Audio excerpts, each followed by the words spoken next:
ರಾಜ್ಯದ ಮನ್ರೇಗಾ ಕಾರ್ಮಿಕರ ವೇತನವನ್ನ ಯಾವಾಗ ಕೊಡ್ತೀರಿ ಅಂತ ಪ್ರಶ್ನೆ ಮಾಡಿದ್ದಾರೆ. ಸರ್ಕಾರವನ್ನ ಟೀಕಿಸಿ ಮೋದಿಗೆ ಕಾಂಗ್ರೆಸ್ ತಿರುಗೇಟು ಕೊಟ್ಟಿದೆ. ಉತ್ತರ ಕರ್ನಾಟಕಕ್ಕೆ ದ್ರೋಹ ಬಗೆದಂತಹ ಮೋದಿ ಅಂತ ಜೈರಾಮ್ ರಮೇಶ್ ಟ್ವೀಟ್ ಮಾಡಿದ್ದಾರೆ. ಉತ್ತರ ಕರ್ನಾಟಕಕ್ಕೆ ಸಂಬಂಧಪಟ್ಟಂತೆ 3 ಪ್ರಶ್ನೆಗಳನ್ನು ಕಾಂಗ್ರೆಸ್ ಕೇಳಿದೆ. ಬಾಗಲಕೋಟೆ ಕುಡಚಿ ರೈಲ್ವೆ ಯೋಜನೆ ವಿಳಂಬಕ್ಕೆ ಯಾರು ಕಾರಣ ಅಂತ ಪ್ರಶ್ನೆ ಮಾಡಿದ್ದಾರೆ. ರಾಜ್ಯದ ಮನರೇಗಾ ಕಾರ್ಮಿಕರಿಗೆ ವೇತನ ಯಾವಾಗ ಪಾವತಿ ಮಾಡ್ತೀರಾ? ಮನ್ರೇಗಾ ಅಡಿಯಲ್ಲಿ ಲಕ್ಷಾಂತರ ಕಾರ್ಮಿಕರು ಕೆಲಸ ಮಾಡ್ತಾ ಇದ್ದಾರಲ್ವಾ, ಆ ಕಾರ್ಮಿಕರಿಗೆ ವೇತನವನ್ನು ಯಾವಾಗ ಪಾವತಿ ಮಾಡ್ತೀರಿ? ಬಜೆಟ್ನಲ್ಲಿ ಘೋಷಣೆ ಮಾಡಿದ್ದ ಭದ್ರಾ ಮೇಲ್ದಂಡೆಗೆ ದುಡ್ಡನ್ನು ಯಾವಾಗ ಕೊಡ್ತೀರಿ? ಮಹದಾಯಿ ಯೋಜನೆಯನ್ನು ಯಾವ ಕಾರಣಕ್ಕಾಗಿ ನೀವು ತಡೆ ಹಿಡಿತಾ ಇದ್ದೀರಿ ಅಂತ ಸಾಲು ಸಾಲು ಪ್ರಶ್ನೆಗಳನ್ನು ಕಾಂಗ್ರೆಸ್ ಇಟ್ಟಿದೆ. ಜೈರಾಮ್ ರಮೇಶ್ ಹಲವಾರು ಪ್ರಶ್ನೆಗಳನ್ನು ಬಿಜೆಪಿ ಮುಂದೆ ಇಟ್ಟಿದ್ದಾರೆ. ಒಂದೆಡೆ ಮನ್ರೇಗಾಗೆ ಸಂಬಂಧಪಟ್ಟಂತೆ, ಅದೇ ರೀತಿಯಾಗಿ ಬಾಗಲಕೋಟೆ ಕುಡಚಿ ರೈಲ್ವೆ ಮಾರ್ಗ, ಇನ್ನು ಅದೇ ರೀತಿಯಾಗಿ ಭದ್ರಾ ಮೇಲ್ದಂಡೆಗೆ ಸಂಬಂಧಪಟ್ಟಂತೆ ಕೂಡ ಪ್ರಶ್ನೆ ಮಾಡಿದ್ದಾರೆ.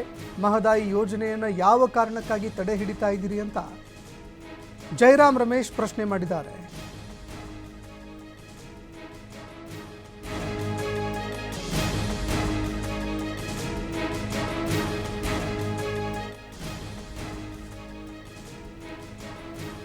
ಇನ್ನು ಜೈರಾಮ್ ರಮೇಶ್ ಸಾಲು ಸಾಲು ಪ್ರಶ್ನೆಗಳನ್ನು ಇಟ್ಟಿದ್ದಾರೆ.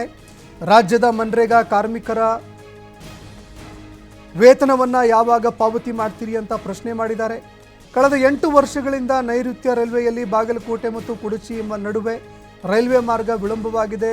142 ಕಿಲೋಮೀಟರ್ ಉದ್ದದ ಈ ರೈಲ್ವೆ ಮಾರ್ಗದಲ್ಲಿ 46 ಕಿಲೋಮೀಟರ್ ಅಂದರೆ ಕೇವಲ 35% ಮಾತ್ರ ಕೆಲಸ ಆಗಿದೆ.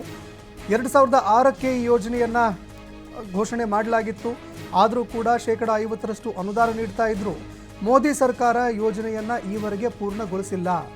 ಇನ್ನು ಕಳೆದ ವರ್ಷದ ಕೇಂದ್ರ ಬಜೆಟ್ನಲ್ಲಿ ಮೋದಿ ಸರ್ಕಾರ ಭದ್ರಾ ಮೇಲ್ದಂಡೆ ಯೋಜನೆಗೆ 5,300 ಕೋಟಿ ಅನುದಾನ ಘೋಷಣೆ ಮಾಡಿತ್ತು. 1 ವರ್ಷ ಆಗ್ತಾ ಬಂತು, ಕೇಂದ್ರ ಸರ್ಕಾರ ಈ ಅನುದಾನದಲ್ಲಿ ನಯಾ ಪೈಸೆ ಕೂಡ ರಾಜ್ಯ ಸರ್ಕಾರಕ್ಕೆ ಬಿಡುಗಡೆ ಮಾಡಿಲ್ಲ ಅಂತ ಕರ್ನಾಟಕದ ಕಂದಾಯ ಸಚಿವ ಕೃಷ್ಣ ಭೈರೇಗೌಡ ಅವರು ತಿಳಿಸಿದ್ದಾರೆ. ಇನ್ನು ಅದೇ ರೀತಿಯಾಗಿ ಇಷ್ಟೆಲ್ಲ ವರ್ಷ ಆದರೂ ಕೂಡ ಈವರೆಗೆ ನೀವು ಮಹದಾಯಿ ಯೋಜನೆಗೆ ಅನುಮತಿಯನ್ನು ಕೊಟ್ಟಿಲ್ಲ. ಯಾವ ಕಾರಣಕ್ಕಾಗಿ ನೀವು ಅನುಮತಿಯನ್ನು ಕೊಟ್ಟಿಲ್ಲ ಅಂತ ಪ್ರಶ್ನೆ ಮಾಡಿದ್ದಾರೆ.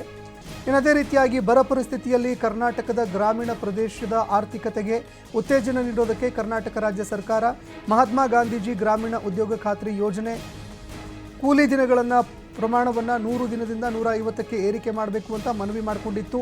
ಬರ ಪೀಡಿತ ಪ್ರದೇಶಗಳಲ್ಲಿ ಕೂಲಿ ದಿನಗಳನ್ನು ಹೆಚ್ಚಳ ಮಾಡಬೇಕು ಅಂತ ಕಾನೂನಿನಲ್ಲಿ ಅವಕಾಶ ಇದ್ದರೂ ಕೂಡ ಸರ್ಕಾರ ಈ ಯೋಜನೆಯಲ್ಲಿ ಕೆಲಸದ ದಿನಗಳನ್ನು ಹೆಚ್ಚಳ ಯಾವ ಕಾರಣಕ್ಕಾಗಿ ಮಾಡಲಿಲ್ಲ? 1,600 ಕೋಟಿಯನ್ನು ಬಿಡುಗಡೆ ಮಾಡಬೇಕಾಗಿತ್ತು.